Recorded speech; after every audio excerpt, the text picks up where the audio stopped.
You are stranded in an island, an unknown island. And in this island you are stranded in, you have a coconut, a big coconut, and you have fish, and you have firewood with like lighter or a box of matches. Now, in this same island you are stranded in, another person is stranded there with you. And this stranger that is stranded in the same unknown island with you comes to you and he walks up to you. Then he has a briefcase and he opens that briefcase. And inside this briefcase that he opened, you see very clean, neat, freshly printed cash.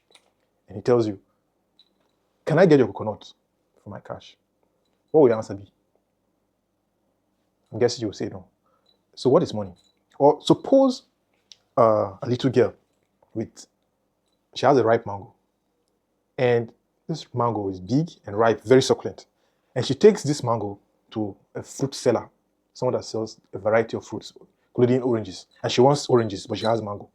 And so she meets this man, the fruit seller, and she says, "Sir, good afternoon, sir, good morning, sir, whatever time it is in the day. Please, can I have 3 oranges for this mango?" Then the fruit seller looks at her and smiles. And he nods his head and says, "Okay." And he carries her mango and he gives her 3 oranges for that mango. That is money.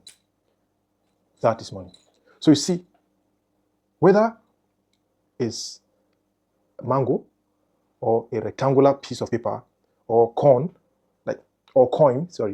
or a digits, like a set of digits on the screen, money is actually more of a belief. It is the belief we have that something is valuable at that point in time. And so every single thing we use today as money is something that we have all collectively agreed, including our government, silently, but it has value. That's money. Before coins and papers, people traded things for things. Suppose I had a goat and I wanted grains. I'll look for someone that had grains, and we'll decide on the amount of grains that is equivalent to my goat, and then we'll swap. Or suppose I had a chicken, but I wanted sandals. No, I don't have sandals. I'll look for someone that had sandals, and we can swap. I'll give him my chicken and take his sandals. This was actually the way business was done, trade was done in early ancient times.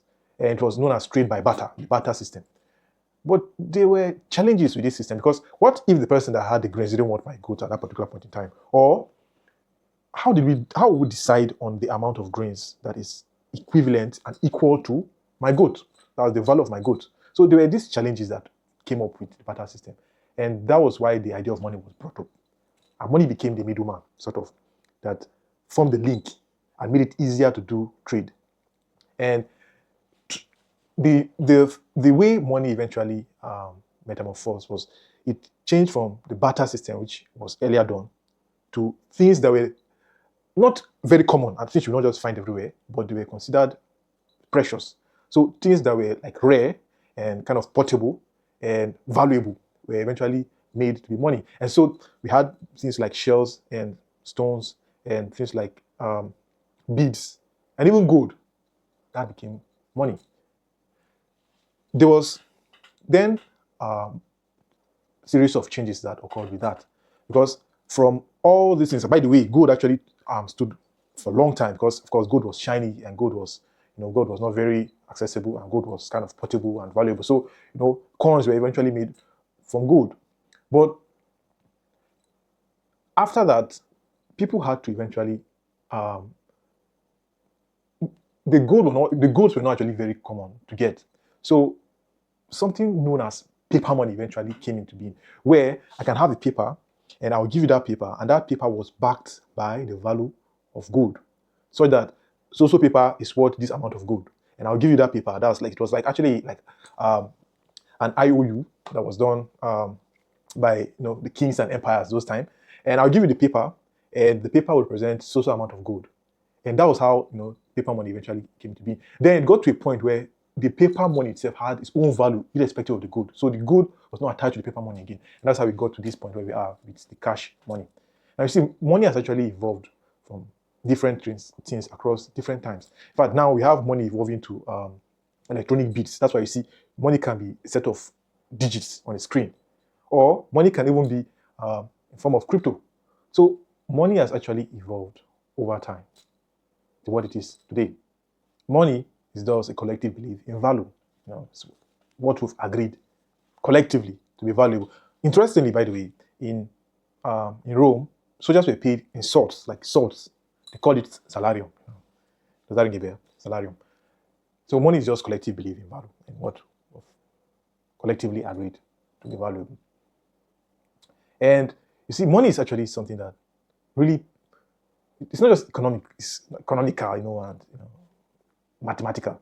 It's actually emotional too, because a lot of people, their lives revolve around money. I mean, even my own life revolves around money to an extent. Because imagine it's as emotional as someone that, maybe a widow, for instance, who has her rent due on Monday, say next week Monday, and doesn't have the money to pay for it. It's a lot emotional. It's also as emotional as children that are hungry without nothing to eat and no food. So money actually is pursued by people in our generation because of the value it has and the capacity it has to do a lot of things. So money is not actually, it's neither good nor bad. Money just amplifies, gives you the power to do things, and it amplifies, sort of amplifies who you are. And that's why today a lot of people, will I say, madly in pursuit of money because of the status and all the other things that comes with money. I'm not against it, but I would like to add that I think, in addition to your pursuit for money, try to also pursue other things that matter, because you can have millions in your bank account and still feel poor. And meanwhile, someone that doesn't even have the money itself can feel rich and wealthy in purpose. So, in addition to the pursuit for money, which is important, because you can't say money is not important, because supposing you had a house that was leaking and it's crazily leaking, and you don't have food, your fridge is empty, and next, like I said, Monday, for instance, your rent is due, you will not be happy. And so that conception that money doesn't buy happiness is not entirely true, it's not entirely false. Because with money, you can address a lot of things. And without money too, you may not really be very happy all the time, because there will be a lot of challenges you'll be having to face that you won't be able to face and to solve. And so what I'm trying to say, or the message I'm trying to pass across is, in that pursuit you have for money, try to also pursue things that are valuable. Things like love and energy and time and health and purpose. Because in the long run, those are the things that eventually gives true fulfillment, and not just money itself.